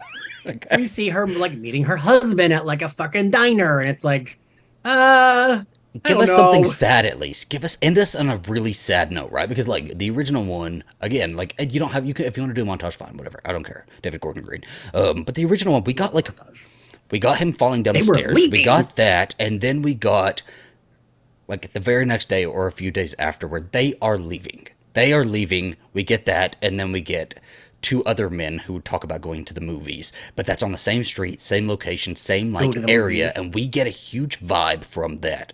You could have shown us a burial scene and given us some sort of vibe, like anything. I thought that because it is supposed to be a trilogy, I was like, well, like, what are we doing to go into the next one? Like, are we gonna like get a like clue that the girl still has something inside, or someone else has the demon? But like, and also, I mean, to point out that fucking Ellen Burstyn is narrating this montage with this like cringy, like sometimes people come together and blah blah blah blah blah, and I'm just like, oh, please end. I know I thought that was Andale. Is it not her? That was Andale. Mm-hmm. Okay, because it was continuing her police station. It's the same voice, whatever. Yes, it was Ellen Burstyn. It might as well fucking have been. And like in that, so love her. She deserves a paycheck, but it's so unearned and not like the moment they think it is when we see Linda Blair come to like touch her hand. I will fully disagree with you. I earned this. I earned this moment. I earned it. I sat through this movie and I earned it, Ian, okay? Okay? I told you this already. I just needed to see her face. I just needed to see her face. I don't care how it happened. I just needed to see her face, and I got the biggest, cheesiest fucking grin when I saw her just kind of like come into frame, and I was like, yeah, I love you, I love you, and I hope they paid you a lot of money for this. I hope yes. I'd love to see you in your new outfit that you just bought with your upfront paycheck. She also sometimes this happens, right? When they like, it's someone who like does a lot of cons but doesn't do a lot of movies, and they're like weirdly styled as if they're that person at the con, and that's how she looked to me. That's Um, okay. I was okay with it like because I I read don't her as Linda know, Blair. I didn't read her as Reagan. but that's the problem. Yes, I It is a agree with problem. you. Yes, I fully agree with that. But I still am like perfectly happy with it. With no notes, no notes. As long as I like her eyes weren't getting stabbed out, I think I'm okay with this. I was like, please don't bring her back for two because I don't want you to stab her eyes out. I did see because I wanted to know if she was in it, so I did look up the spoiler before I saw the movie. I'm like, I I mean, just I typed, I knew just she typed had to Linda be. Blair's name because I heard Critical Overlord say this in his video that she had filmed a scene, but she didn't want to have a big role in it. But she had filmed a scene that could or could not be cut. And so I did look up her name day that it came out, and somebody said that she came out of the shadows to save the girls. And I was like, oh, fuck. I hope this isn't what we're getting. And then we didn't, so I was okay with this. I was fine. We're good. I Yeah. If you look at IMDb, Linda Blair has top billing on IMDb for this Good. movie. And she should. And she should. But I mean, Okay. Should have won an spoiler. Oscar. Should have like made all of the money. Her name should be on all the marquees, just But like see, and everywhere. that for me, that's what made it so predictable is because we spend so much time talking about Reagan in the middle of the movie. And like, that's why I think it would have been better if it's like, we don't talk. I know like she's okay. I know where she is, but we don't talk. Mm-hmm. Because this was, it felt like they were trying really hard to make it more than it was. And it's a fucking no line cameo. Like, I don't know. I felt like it would have made, for me, it just would have like flowed better if it was like, Yeah. okay, they don't really talk, but they like know where each other are. Sure. And now she's like, oh, my mom got her eyes stabbed out. Let me go see her. God, whatever ridiculous sentence. Jesus Christ. Or like, okay, so we're in our rewrites, right? So we can start with Ellen Burstyn and Linda Blair. Like, had they actually left Ellen Burstyn to like fill us in over the last 50 years and then kind of send you a blessing and send you on your way, it could have been a really nice, like, healing moment at the end of the movie where it's just Yes. kind of an extra scene, a nice extra scene where Ellen Burstyn tries the number again. She knows Reagan's number, kind of tries the number again. She tries Yes. it all the time. Every week she tries it. And one day, Linda Blair just feels good. And she Yeah. answers the phone and she's like, and Ellen Burstyn's like, we haven't talked in a while. And Linda's like, yeah, Mom, I know. Like something like that. And we could have left it there. Like something really Yes. easy, kind of communication open. But they're left in their happy world because they deserved happiness after the horrible They do, shit that yes. happened in 1973. Right? But they had to stab her eyes out first before they could get there. Fucking hell, man. Shit. Yes. Okay. We've done a rewrite for that. We send them on their happy journey. Ellen Burstyn's still wearing white. She's sitting on her beach with a German Shepherd. Still scared of black people, but she's there. Very, very Grace and Frankie. I just could not see that when she like sees the man for the first time. She's like, you hate being there that much. Okay. I love all of the true crime stuff. Leave it there. All of that is great. I like that stuff too, yeah. One religion, I'm saying. One religion, I'm going to stick to that for me. I don't care if it's the root healer. I don't care who the fuck it is, but it needs to be one religion with a set of rules. And we're all going in. Maybe we even have to convince Catherine's parents that it's a root healer and not a Baptist preacher, right? Like, we have to do some convincing. Maybe they're also believers. They don't believe in that. Good. I'm already bringing the theme together better than David Gordon Green did, right? Like, maybe they are non-believers of another religion and they have to come to themselves and try anything to save their daughter. And then the girls need to go fucking ape shit, rubbing shit all over the walls, breaking their teeth, scratching their nails out. I think you keep going to poop. Because poop is gross. Poop is terrible. I mean, I would have been yeah. horrified. I'd be like, right, like really bad shit gone down. And I don't think people needed to die. Like I know we have 2 deaths, and we have 3 deaths. Yeah, we have 3 people who die, and the other one. But like, you can have deaths. You can not have deaths. I don't care. I don't care. Just have them doing crazy shit. What was really scary about the original Exorcist is that you like knew when Reagan wasn't on screen that her ass was still demon possessed, running around the house, moving shit. Like, And you would like that's sometimes scary. hear it. Yeah. Yes, that's scary. Did you see the walking down the stairs part? In yours? Yeah. I've never seen that in context. I've only seen that like on YouTube. But yeah, crazy shit. Parents are not in the room. If you must have the power of love and have him bring the scarf out, then okay, he's just so overcome with emotion that he does that. Fine, But whatever. okay, I don't even know that like I feel like not like to quote Linkin Park, nothing really mattered. Like it just felt like that didn't even help. It was Yeah. just like the demon is like, I'm bored. Let me make a decision and I'll do the The demon's opposite. like, they're stupid. All of these people are Yes. so stupid. They have their hands all over me. I told them don't touch me. They knew not to touch Consent, me. consent. Yet Um, these well, Damon likes to say cunt, so consent. that's what you were doing. Yeah, I don't know. Just like tie Make a up better the movie. exorcism a lot better. You know, like really bring it out. Give us conversations. Like really, not monologues. Give us conversations between characters, Yeah. talking to each other about belief and about these themes that you have an idea of, right? And I think you could have had a fair movie. You could have. Yeah. You would have never been The Exorcist. Just period. So people who are expecting it to be The Exorcist, I think, also should have managed expectations for themselves. But I I think even just taking out Ellen Burstyn might have improved the movie because that felt so tacked on. yeah, Because like love Ellen Burstyn, she deserves a paycheck, but like that whole all of that felt like yeah, why are we doing this, right? yeah. Just from a point of somebody as a fan who likes to see them, I'm okay with it. But again, just you stabbed her eyes out, David Gordon Green. You should go to hell for that. I hope it even drags you to hell for that. Jail. Jail.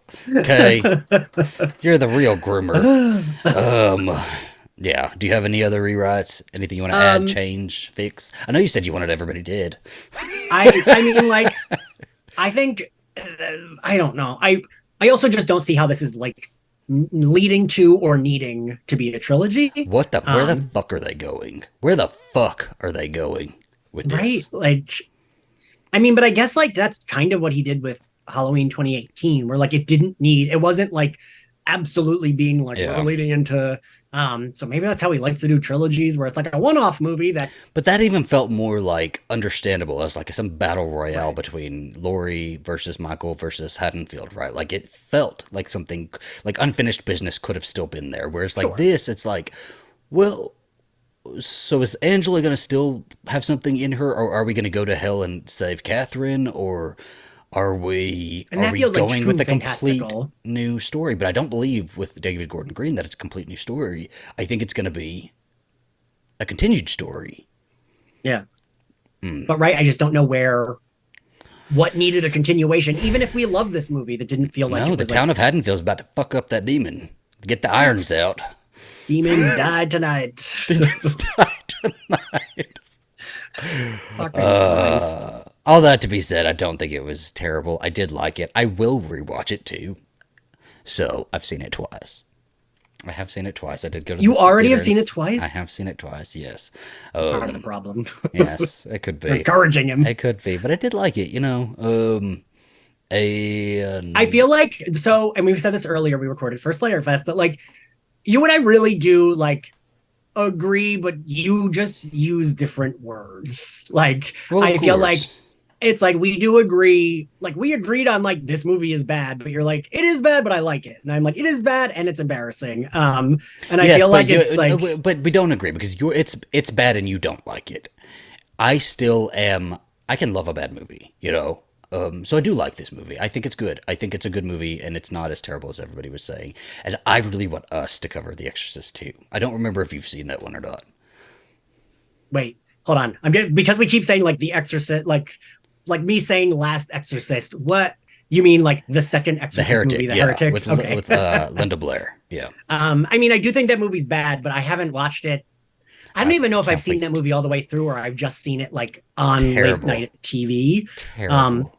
I, uh, yes, it is But I very love my bad. gay self loves a Linda Blair stumbling down the stairs while locusts and wind and a house cracking apart is big giant set piece and she's screaming and being very final girl, you know. You know what I have So not seen is the third one, but I always see that clip on Twitter of like the ghost going up behind yeah, it's the a good one. nurse. It's a good one, but it's completely different. It's like a whole again, it's drama. It's not like horror. But I also think people jack it off way too much, and I don't think it's as good as everybody likes to likes to say it is. I mean, I've just never seen it, but it's like, what? How many sequels does Psycho have? Three, four? Two, three, four. There were four movies in the original Psycho franchise. I like haven't seen two, but I've seen three and four. Just as it's like whatever You I was haven't like, seen two? Two's the one where he first gets out of the mental hospital. You haven't seen that one? but he's in the other ones too, isn't he? In the other ones, he is out of the mental hospital, but the third one, he is like, there's a lot of color in the third one, so there's a lot of like really deep greens and reds and like a cowboy guy. That's yeah, because I Who gets know that naked. I've seen that one. And then four is a really bad like, oh, let me show you what's in the past as I talk to you on the Because radio. and well, this will age me, but like $1 million movies used to play horror movies a lot late at night. That would be like the late night movie on I don't remember what network, like ABC or NBC. Yeah, And that was how I would watch. That's how I saw a lot of horror movies. Is like that station would that's play the them at best like way to see midnight. horror movies. Honestly, you know, when they come on AMC and like getting that experience is always pretty And crazy. it's funny too because like especially when I was a kid. You didn't fucking know what movie you're watching if you missed the title credits. So there were so many horror movies that I saw like Did you not have a TV Guide channel? there was not a TV Guide channel when I was a kid. Oh, even that was too advanced for you. And I remember, but like because my town was like, we didn't have like our cable didn't even have all the cable channels. And I remember like other people having a TV Guide channel and being so Yeah. jealous that we did not have one. Oh, poor Ian. I think that was like the premium cable. Well, I don't fucking know. at least your house But looks yeah. like it would be like a nice one from a nice family who would have a possessed little boy upstairs. And I had like a little box TV. That was like this excitement of my life when I got like this tiny little box TV for I like had a Christmas heavy one ass year. box TV, and I had to take it to college. And it was fucking huge, and I lived upstairs, and I'd like carry it down. Scrawny little Zach couldn't get it down. I remember I had like a push button on it Yeah, and it would make that terrible sound that when you turned it on. like a screech sound that basically. I'm sure we all have brain cancer from that. Like, there's no way we didn't get it from those box TVs. I used to sit up like right up to it too. That's why I don't have. That's why my memory's so bad. Right. Probably. Yeah, I don't know. So this movie is a movie that exists. It came out. We saw it. See, I you still just say think shit like that, and it's like, yes, we agree. I still think it went hard with like the. I thought the poster went real hard. You know, I mean, all the sure. posters they released and things like that, and And I will say, like, and I think I said this. Well, we don't. The scariest this movie ever was for me was when I went to see Saw 10 with my friend Alex, and he left as this trailer started, and I was stoned as Oh, shit, and we yeah, were the I remember only you people telling in me the that. theater. And I text Zach to be like, Zach, I'm alone in the theater, and it's really fucking scary. I don't think I've been that scared in forever, but mostly because I well, was I'm stoned glad and the alone. trailer to the movie that didn't scare you scared you. So Yeah, that's nice. Maybe you should have seen it high. Were you high when you watched it? I was. Yes. Oh fuck. Well, can't fix that. Okay, but you know what? A possession movie. Still love a possession movie. It's fun. I'm hold on. Critical response. I'm seeing Jamie Lee Curtis's name popped up. Why is she popped up in a response for The Exorcist? Oh, they were just saying that Burstyn wasn't needed like Jamie Lee Curtis. Okay, fine, whatever. Yeah, well, this was our discussion on Exorcist Believer. The next one up is Exorcist Deceiver. So we'll see you in 2 years for that one. And maybe I can start smoking now, like hardcore, and I'll be the voice for the next one. You know, I can get it just right. I believe in you. Let us know what you believed. I mean, what you believed about the Exorcist Believer. What did you think? And let us know what your rewrite would be. We always want to hear somebody's rewrite, so let us know. And who would you? Good question here. If they have to make another one, they just have to. Businessman that I am not, I would still say make another one. Yeah, you and I are so good with money. Who would you? Shut the fuck up, Ian. Don't tell them my personal life. Who would you make Peg as the director and writer? Who would you? If who it would was you not give- going to be Yes. this team, yes. We're firing him. Who we're gonna give it to? All right. Thank you so much for watching, and we'll catch you next time. Bye.